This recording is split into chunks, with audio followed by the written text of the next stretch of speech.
There's something my mother used to say when I was small. She'd look at me across the dinner table, really look at me, the way mothers do when they're trying to memorize you, and she'd say, "Myra, the quietest rivers run the deepest. Be careful which ones you try to cross." I didn't understand it then. I thought she was talking about actual rivers. I was 6. What did I know? I understand it now.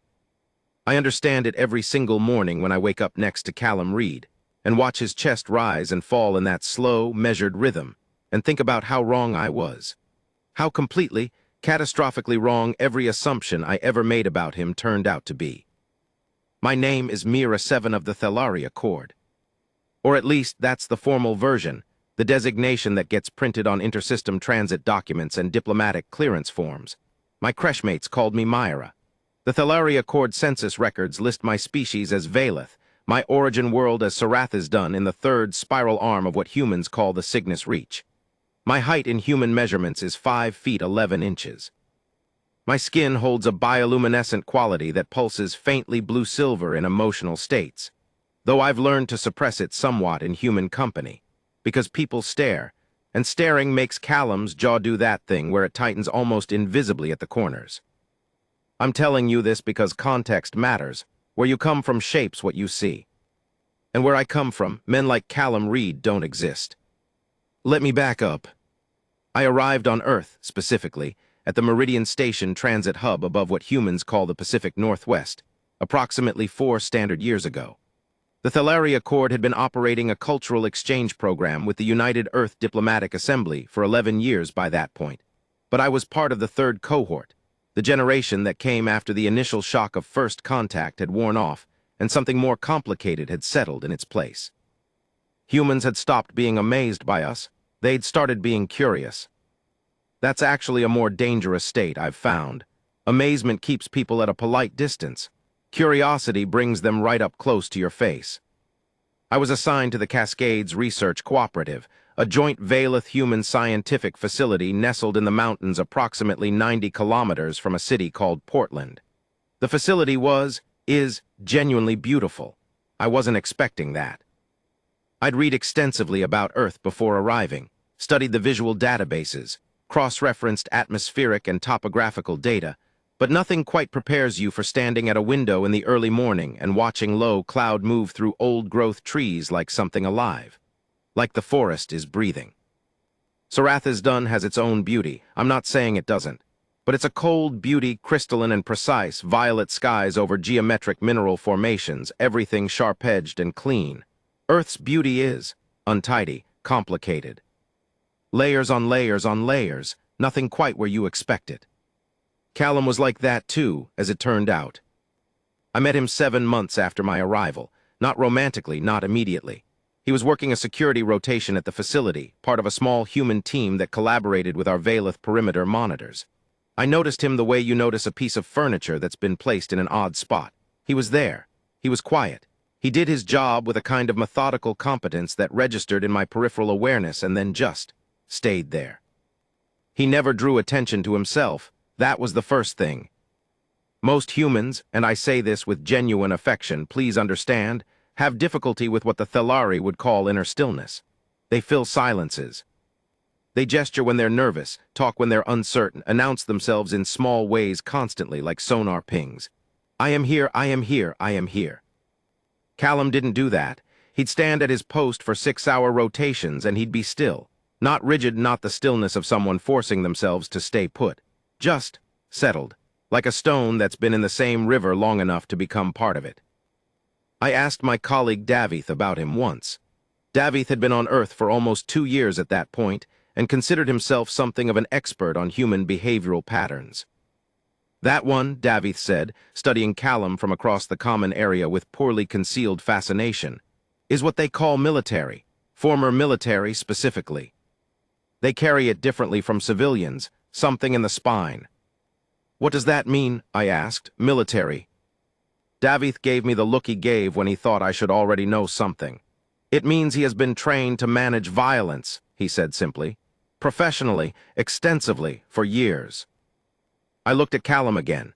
He was refilling his coffee at the dispensary station. He just smiled at something the kitchen technician said, a small smile, genuine but contained, reaching his eyes before it reached his mouth. "He doesn't look violent," I said. "No," Davith agreed, "he doesn't." He said it in a tone that suggested this was somehow the more significant observation. We had our first real conversation in November of that year, during a facility-wide atmospheric processor review that took most of the technical staff into the lower levels and left the common areas oddly empty and quiet. I was sitting in the observation lounge reviewing data reports, and he came in off a rotation, and we were the only two people in the room. He nodded at me, I nodded back. That was it for a while. Just the soft hum of the facility's climate systems and the sound of him pouring coffee and me pretending to look at data I'd already memorized. Then he said, without looking up from his cup, "You've been here 7 months." It wasn't a question, exactly. More like a statement he was offering up to see what I'd do with it. 7 months and 12 days, I said. "Do you like it, Earth?" I considered the question honestly the way Valeth are trained to do. We don't reflexively say yes to social questions. It's considered a form of dishonesty. "Parts of it," I said. "The forests here are extraordinary, and the weather is more variable than I anticipated. I find the variability pleasant." He looked up then. He had very pale eyes, a gray-green that shifted depending on the light, like shallow water over pale stone. "Where are you from, your home system?" "Sarath is done, third spiral arm." He nodded slowly, processing this without the performance of amazement that I'd learned to brace for. No wow or "that's incredible" or "what's it like?" Just a thoughtful nod, like someone filing information carefully. "Cold?" he asked. I blinked. "I'm sorry. Your planet cold?" "Yes," I said, surprised. "Quite cold. How did you?" "The way you gravitate toward the south-facing windows," he said. "The ones that catch the most sun. And you run your coffee hotter than anyone else in the building. I saw you adjust the dispensary setting 3 times before you found one you liked." He'd noticed that. He'd noticed a detail that small, held it, connected it to something else, and drawn an accurate inference, all without making a point of doing it. I felt something shift slightly in my assessment of him. Not dramatically, just a small recalibration like adjusting the focus on a lens. "Yes," I said again, "cold." He smiled that small, contained smile. "I spent 2 years in a place called Alaska," he said. "I understand." That was all. He finished his coffee, wished me a quiet good evening, and left. I sat in the observation lounge for another hour, not looking at my data reports at all. We talked more after that. Not every day. He wasn't the type to manufacture excuses for conversation, and I respected that because I'm not either. But when we happened to occupy the same space at the same time, we'd find our way to each other, the way objects with compatible gravitational pull eventually do. I learned things about him in pieces. Small pieces, given slowly like he was measuring how much to offer and how much to keep. He'd served in something called the United Earth Marine Corps, a military branch established after first contact, a reconstituted and significantly upgraded version of what used to be the United States Marine Corps, now operating under the joint UNUEDA defense framework. He'd served for 11 years. He'd been in active deployments in 3 different conflict zones, 2 of them involving perimeter skirmishes with what the UEMC called unaffiliated xenomorphic aggressors, species not covered by the Thelari Accord's diplomatic frameworks, operating outside recognized galactic law. He told me this the way you describe a series of weather events, factually, without drama. I asked him once. We'd been talking for maybe 4 months by then, long enough that I felt I could ask something direct. I asked him what those deployments had been like. He was quiet for a moment, long enough that I thought he might not answer. Then he said, loud and then very quiet, "That's mostly what I remember. The way sound works around violence. It gets very loud and then very quiet, and somehow the quiet is worse." He paused. "And then you come home," he said, "and the quiet is different again, normal quiet, and you spend a long time learning to tell the difference." I didn't know what to say to that. I just sat with it. He seemed to appreciate that I didn't try to fill the space with something inadequate. By the time we'd been talking for 6 months, I had constructed a very clear and confident picture of Callum Reed in my mind. He was calm, he was observant, He was measured. He was the kind of man who had seen difficult things and processed them with a remarkable stability of self. He was thoughtful, occasionally funny in a dry and understated way, and he was, this is the word that kept returning to me, gentle. Not weak, there's a distinction. He was physically imposing by human standards, broad-shouldered, with the economical musculature of someone who maintained fitness as a habit rather than a project. He had a scar along his left jawline that he never explained and that I never asked about. He moved through space the way careful people do, minimizing his footprint, never bumping into things, always exactly aware of where his body was in relation to everything around him. But he was gentle, the way he handled fragile things, the way he spoke to the younger researchers who sometimes got overwhelmed by the complexity of the joint protocols, the way he'd occasionally arrive at my workstation with a second cup of coffee, adjusted to my preferred temperature, which he'd noted and memorized without ever making a point of it, and set it down without a word and walk away. I thought, this is a peaceful man. I thought, this is a man who has chosen stillness. I thought, slowly and somewhat terrifyingly, because the Valeth bond response is not something we experience lightly. This is my person. We were married 14 months later in a small ceremony in the facility's garden courtyard, with Davith officiating under the joint Accord-UEDA domestic partnership framework, which required 12 forms, 3 embassy sign-offs, and 1 deeply confused notary in Portland who'd never processed an interspecies civil union before, and kept apologizing for asking clarifying questions about the species designation field. Callum signed every form with the same quiet patience he brought to everything. He held my hand in the notary's office, and his hand was warm and steady, and I thought, I know this man. I want you to understand how certain I was. How completely, thoroughly, unshakably certain. I was wrong in a way I don't quite have language for yet. The first sign, and I recognize it as a sign now, in retrospect, came 3 weeks after we moved into the housing unit assigned to us in the facility's residential wing. It was 2:17 in the morning. I know the exact time because I'd been awake, running a background review on some anomalous atmospheric data from the week's sensor logs, my tablet propped on my knees in the dim blue light of the bedroom. Callum was asleep, or I thought he was.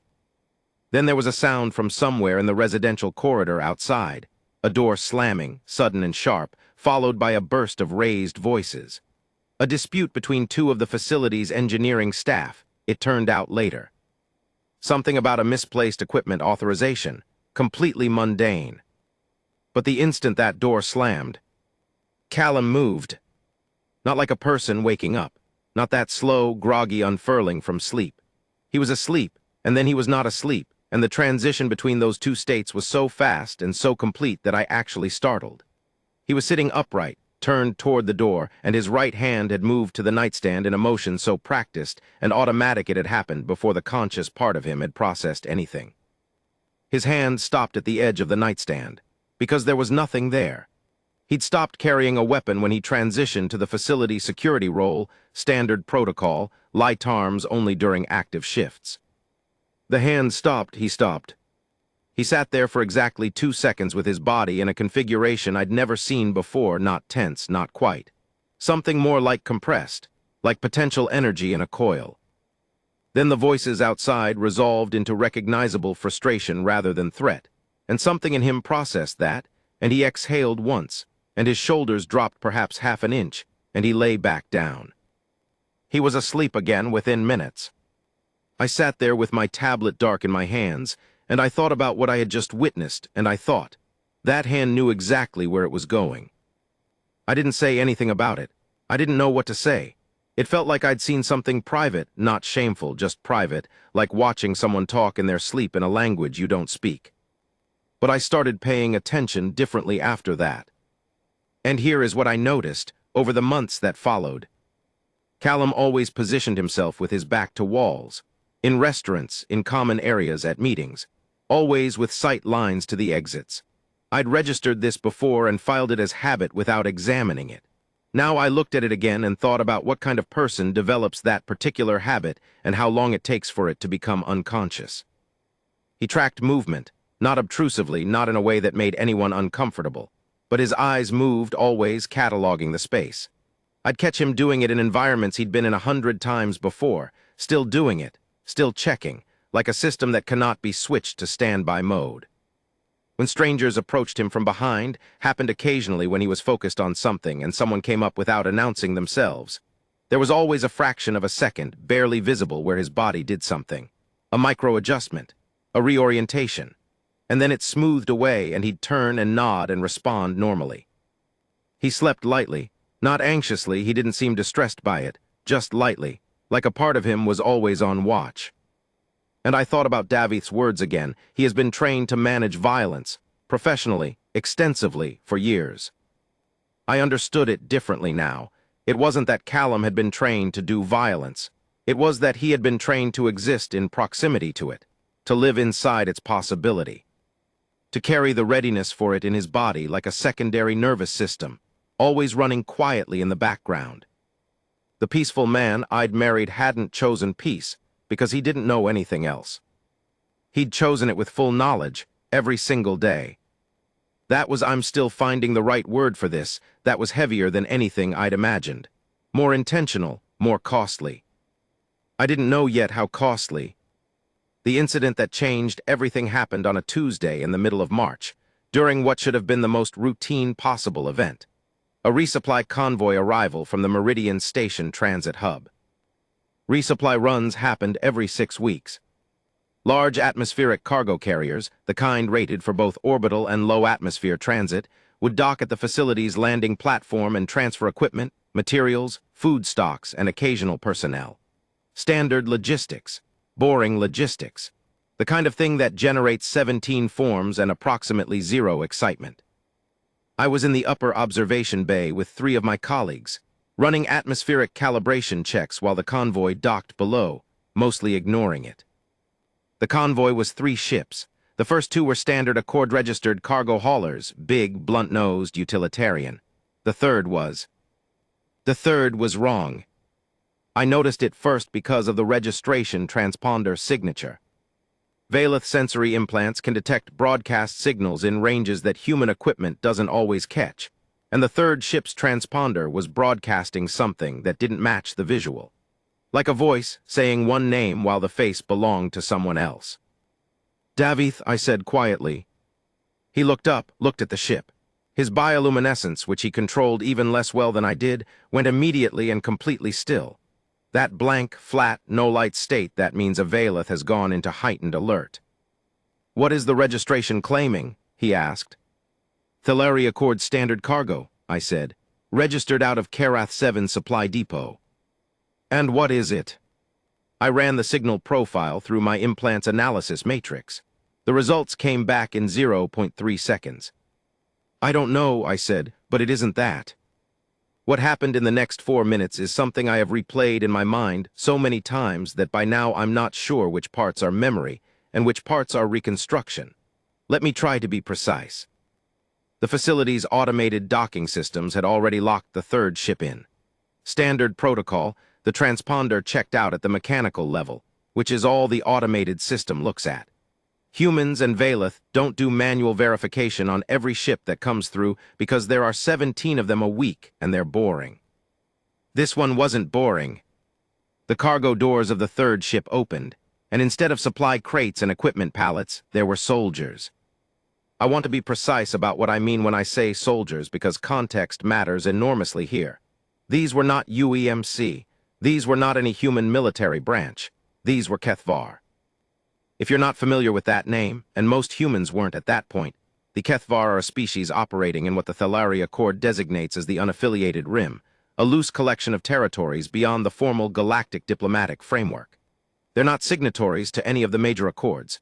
They operate under what you might call a raiding culture, a sophisticated, technologically advanced, deeply organized raiding culture, but still. They move in small, elite strike units. They identify high-value targets. They take what they want. A joint Valeth human research facility in the early years of Earth's integration into galactic civilization is exactly the kind of high-value target they'd find interesting. There were 11 of them that came off the ship. Kethvar average approximately 7 feet in height by human measurement. They have a trilateral body structure, 3 primary limbs used for locomotion, two secondary manipulators used for fine work. Their armor is biological, partially grown, the kind that integrates with their nervous system. They were carrying weapons that I recognized as Kethvar pulse disruptors, short-range but devastating, capable of overloading both biological neural systems and electronic infrastructure. 11 armed Kethvar soldiers on a research facility's landing platform, in a building that contained approximately 40 researchers, 12 support staff, and 8 facility security personnel. I was in the observation bay above. I watched them come off the ship. My mind was doing that particular kind of thinking that happens in crisis, very fast and very clear, like everything non-essential has been switched off and only the calculations remain. The facility's security team would be scrambling. The alarm had triggered automatically when the system finally caught the transponder discrepancy about 40 seconds after I'd caught it manually. 40 seconds. I found myself scanning the platform below, and the first person I found, the one my eyes went to automatically, like they had a preference I hadn't been consulted about, was Callum. He was already moving. He'd been doing a perimeter check on the north side of the platform when the ship opened, so he'd seen it before the alarm even sounded. I realized this because of the direction he was moving, not toward the security station to get his alert, but already angled to intercept, already in motion, already thinking 3 steps ahead. He had his sidearm drawn. Standard UEMC-issue pulse sidearm, the light carry version that facility security was permitted. Against Kethvar pulse disruptors I ran the comparison automatically, outgunned by approximately 3 power classes. 3 of the other security personnel were converging toward the platform from different access points. I could see them on the facility's internal monitor feed that was now projecting on the observation bay's secondary screen. They were moving fast, but they were coming from farther away. Callum was the closest. He was going to be first. And what I felt in that moment, I've tried to describe it to Davith and found I couldn't quite get there. What I felt was not what I expected. I expected fear. I had fear, yes. Cold, precise, running underneath everything like an undertone. But the dominant thing I felt was something stranger, something like recognition. Like watching someone step into a room they've been in before. The lead Kethvar, identifiable by the command markings on its biosynthetic armor, had moved to the center of the platform and was issuing what their species uses as a territorial claim declaration. A series of subsonic pulses and high-frequency vocalizations that translate roughly as, "This space is now subject to Kethvar authority. Compliance ensures preservation. Resistance invites termination." It was calibrated for maximum psychological impact. The subsonic component hits something in the limbic system. In most species, it produces a freeze response. Even in Valeth, who are trained for it, it requires conscious override. I saw 2 of the human research staff who'd been near the platform entrance stop, dead in their tracks the moment it hit. Literally stop.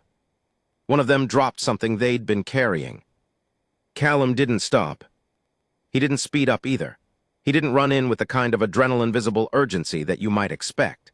He just kept moving at the same measured pace, and I realized watching him that this was deliberate, that he was controlling his approach, timing it, reading the configuration of the 11 soldiers and running calculations I couldn't follow but could see happening in the set of his body.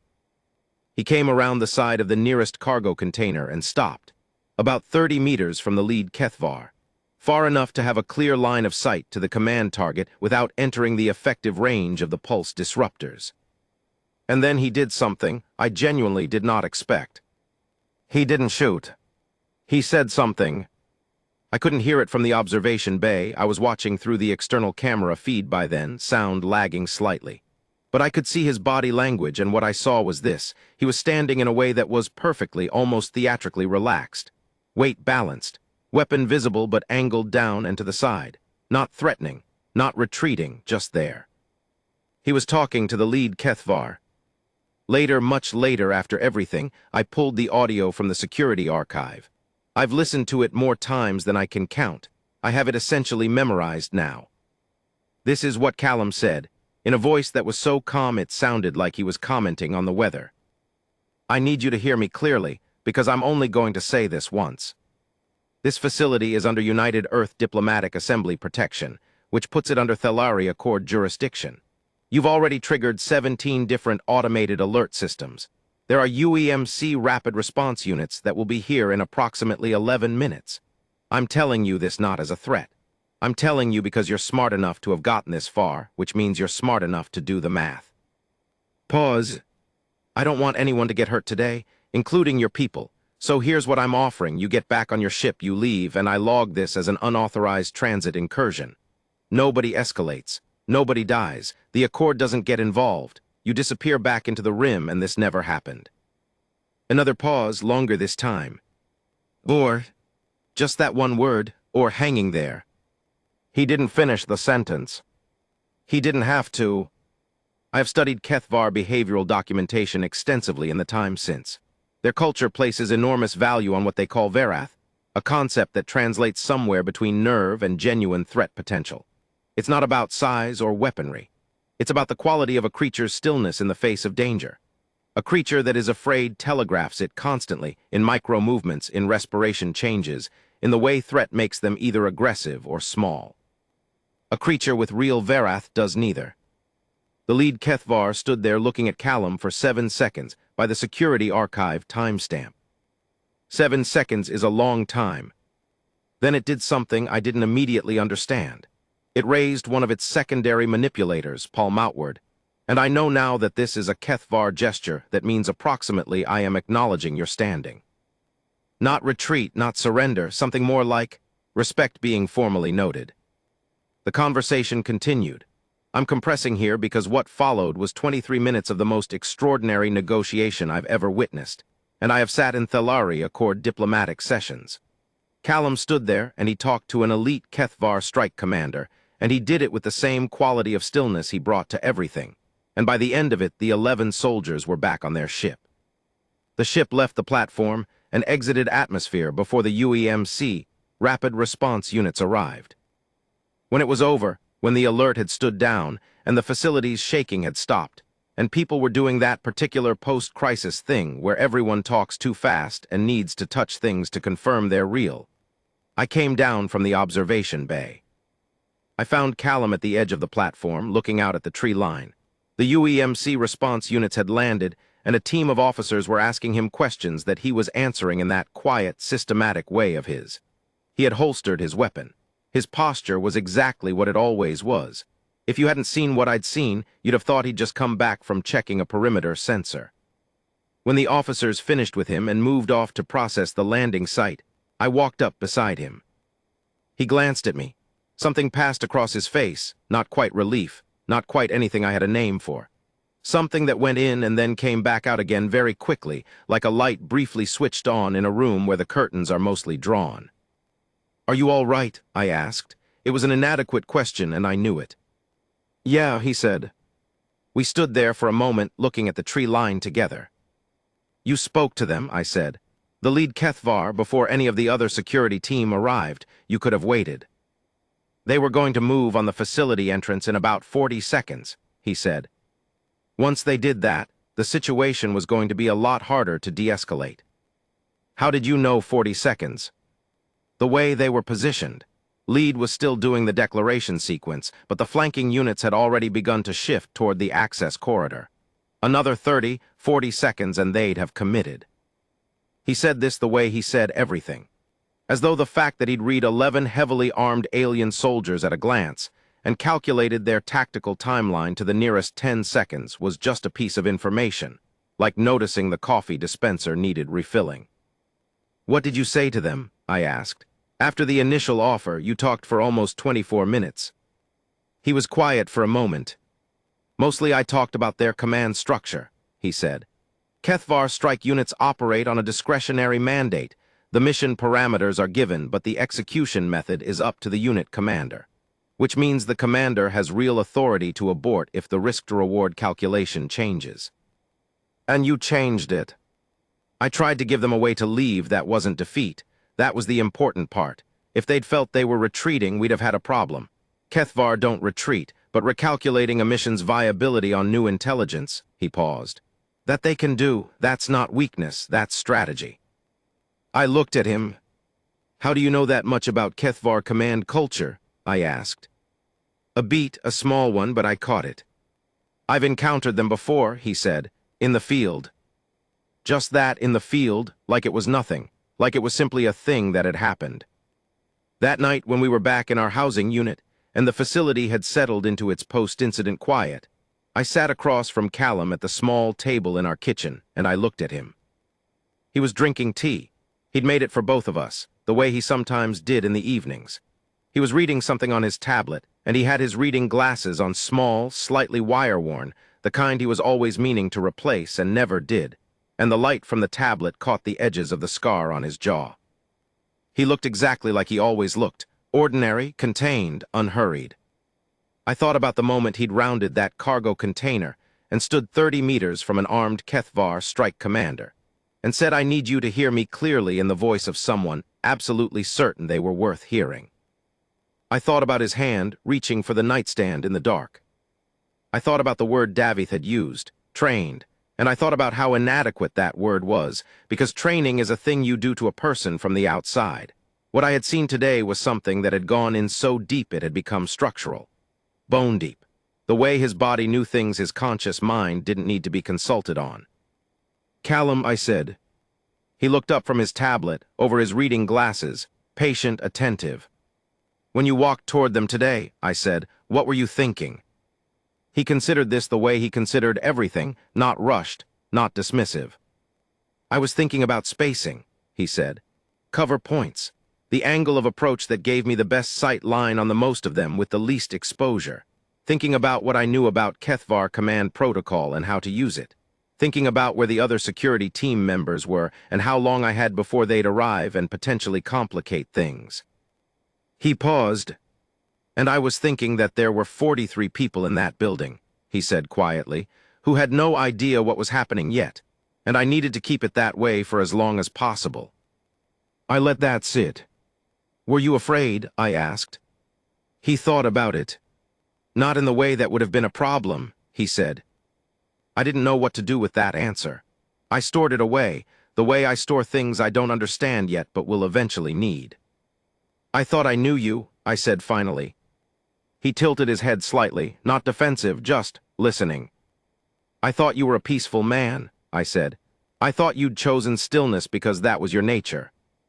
Something happened in his eyes. That light through the curtains again, there and then carefully not there.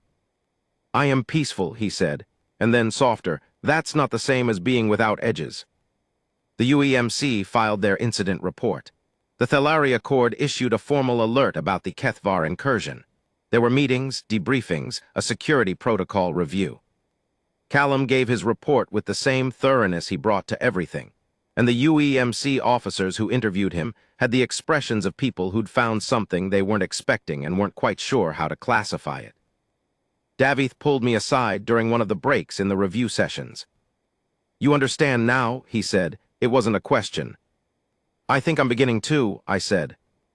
"The human capacity for this kind of thing," he said slowly, choosing his words, which he rarely did. Davith normally said whatever arrived first, "is something the Accord has been trying to properly assess since first contact.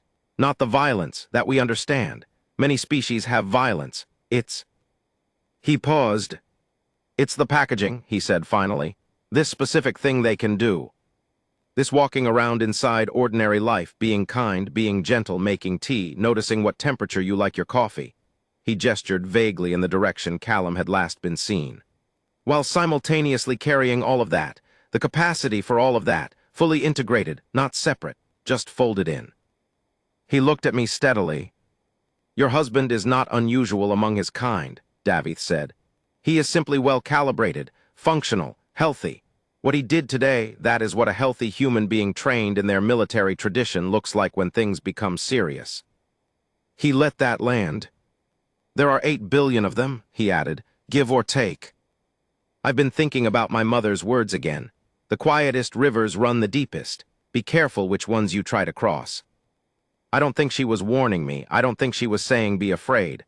I think she was saying look twice. Look at the surface and then look at what the surface is moving above, because the depth is real. It's not hidden. It's just waiting for you to be ready to see it. I know my husband now. I mean that differently than I meant it at our wedding, in the notary's office in Portland, when I thought I'd mapped him completely. I know that he wakes up from deep sleep in under a second when something sounds wrong. I know that he reads rooms the way some people read text, automatically, constantly, without apparent effort. I know that there is a version of him that exists in crisis that is different from every other version, not in character but in resolution, like a photograph sharpened suddenly from soft focus to perfect clarity. And I know that he makes tea in the evenings and reads with slightly worn glasses, and refills my coffee to the exact temperature I prefer, and that he will stand in front of 11 armed soldiers to keep 43 people safe. And he will do all of this on the same Tuesday in the same body with the same quiet hands. He is not a peaceful man pretending to have edges. He is a man with edges who has chosen, every single day, to offer peace first. I think that's harder. I think that takes something that I don't quite have a word for in Valeth. We have words for discipline, for restraint, for wisdom. But this thing, this particular human thing, this choosing to lead with the gentle version of yourself when you know exactly what the other version costs and what it's capable of. We don't have a word for that. Maybe we should. 3 months after the incident, we had dinner with a pair of newly arrived exchange researchers from Saratha's Dun. Young, just out of their training cohort. They were curious about everything, still in that phase where every human behavior is a fascinating data point. One of them, a young male researcher named Queleth, watched Callum for most of the dinner with the particular expression of someone doing taxonomy. Filing observations, like he was trying to put a label on something. Finally, over the dessert that Callum had made, he'd been experimenting with an earth pastry technique for weeks, and this particular version had finally come together correctly, Queleth said. I hope this is not impolite to ask, but you are former military, UEMC. Callum looked up. That's right. And now you are, Queleth gestured vaguely at the table, the food, the comfortable apartment, the domestic normalcy of it all. You chose this. I did, Callum said. Is it strange, the difference? Callum thought about it. He reached out and refilled Queleth's water glass, just noticing it was low, no particular announcement of the gesture. No, he said, this is what I was protecting. Queleth blinked. Processed this, looked at me. I looked back at him and I thought, yes, exactly that. But aren't you, Queleth searched for the right word, don't you miss? There's nothing to miss, Callum said simply. It wasn't a different life, it was the same one. He said it without weight, without drama, the way he said everything. Queleth sat with that for the rest of the evening. I could see it working in him. This particular piece of information that didn't quite fit any category he'd brought with him. After they left, Callum cleaned up the kitchen, which he always did, while I sat at the table and watched him and thought about all the things I'd thought I understood before I understood them. The quietest rivers. You know, I said, my mother used to say something about rivers. He glanced over his shoulder, curious. I told him the saying, all of it. He was quiet for a moment, rinsing a bowl, steam rising softly. Smart woman, he said. She was, I agreed. He dried his hands and came and sat across from me at the table, and we stayed there for a while in the kind of quiet that is its own thing. The quiet I'd learned to read now, the domestic quiet, the normal quiet, the one on the safe side of the line he'd described to me in our first real conversation. And I looked at his face, and the light from the kitchen caught the edge of the scar on his jaw, and I thought about how much a person can contain, and how gently they can carry it, and how you might live next to someone for months and think you know the shape of them, and how the moment you actually start to see, really see, you realize you've only ever been looking at the surface. And that the depth is extraordinary. There's a Kethvar phrase I came across in a cultural database when I was researching them after the incident. I'm not sure it translates perfectly, but the closest approximation is something like, the most dangerous creature in any room is the one that hasn't decided yet. I thought about that for a long time. And then I thought, that's not quite right. Not for Callum, not for the particular kind of person he is. The most dangerous creature in any room is not the one that hasn't decided. It's the one that has already decided completely where the line is. Who has made the calculation in advance and is simply waiting with all the patience in the world to see which side of it the situation lands on. That's not indecision. That's not anxiety. That's the deepest kind of readiness there is. The lead Kethvar saw it. In 7 seconds of looking at Callum standing 30 meters away with his weapon angled down, it saw it. I saw it too, later than I should have. I see it every morning now, in the still way he sleeps, in the position he takes in every room. In the small, careful way he refills my coffee to the exact temperature I prefer. This man who has stood on the edges of things I can barely imagine, choosing to come home and make tea and read with slightly worn glasses and notice when I'm cold. There are stories we tell about heroes. In Valeth culture, in human culture, in every culture I've encountered across the Thalaria Court's vast diplomatic network. We make heroes loud. We make them bright. We give them drama and declaration and obvious power. Callum Reed walked toward 11 armed soldiers on a Tuesday morning and talked them off a planet, and then came home and made dinner. He's the quietest river I've ever tried to cross. I'm so glad I crossed it.